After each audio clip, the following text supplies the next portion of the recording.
concrètement, le label Ready to Service, R2S, suit le cadre de référence du bâtiment connecté et communicant. C'est-à-dire qu'il a un socle d'exigences techniques qui concerne aussi bien la connectivité du bâtiment. Il s'agit bien sûr que le bâtiment soit connecté au réseau Internet pour pouvoir échanger des données avec l'extérieur. Une deuxième exigence technique concerne la distribution des données à l'intérieur du bâtiment, de façon à ce que tous les utilisateurs puissent avoir accès à ce quatrième fluide du bâtiment. Et puis enfin, tout ce qui concerne les interfaces avec à la fois les services, mais aussi avec tous les objets connectés qu'on va pouvoir apporter à l'intérieur de ce bâtiment. Le maître mot, c'est distribution des données pour tous les utilisateurs du bâtiment, et c'est surtout interconnexion de façon à ce que ce réseau puisse servir à accéder aux services tels qu'ils existent aujourd'hui, mais aussi bien sûr aux services qu'on pourra imaginer demain.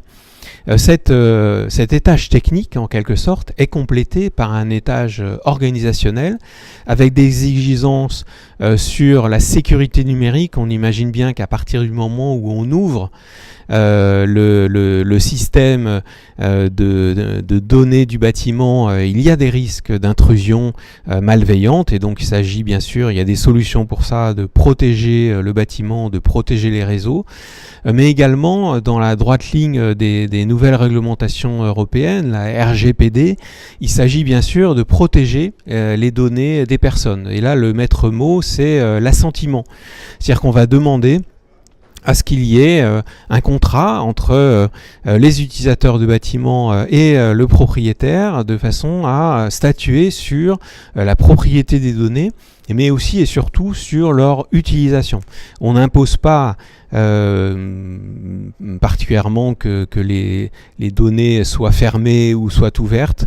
On demande simplement qu'il y ait un accord entre les différentes parties pour le faire, et comme ça on va observer, comme on l'a fait avec l'annexe environnementale au bail, finalement quelles sont les dispositions que prennent les acteurs entre eux pour le faire. Et enfin, dernier étage organisationnel, la performance est jamais obtenue par hasard, elle va résulter de la mobilisation de professionnels compétents. Donc qui sont ces professionnels compétents? Comment vont-ils s'organiser? Faut-il un lot smart ou au contraire distribuer toutes les données smart dans les différents lots?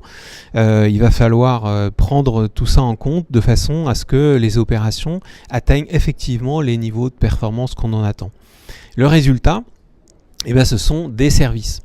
Alors, deux catégories de services. Des services au bâtiment.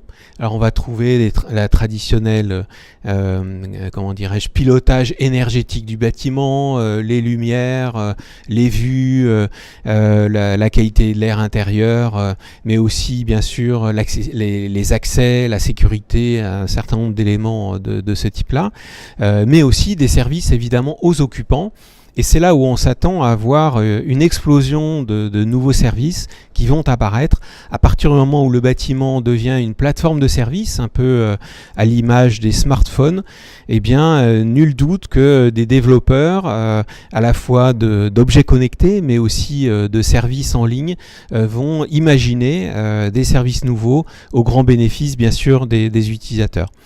Le dernier message que je voudrais faire passer, c'est que on ne fait pas ce label Ready to Service pour le plaisir de la technologie. On souhaite bien sûr qu'il apporte une valeur ajoutée. Et de notre point de vue, dans deux domaines. Le premier, c'est bien sûr la qualité de vie pour les utilisateurs. Il faut que le numérique soit au service de la qualité de vie et donc soit au service des utilisateurs. Mais également parce que ça fait partie des défis aujourd'hui de l'immobilier. Il faut aussi que le numérique soit au service de la transition environnementale et énergétique.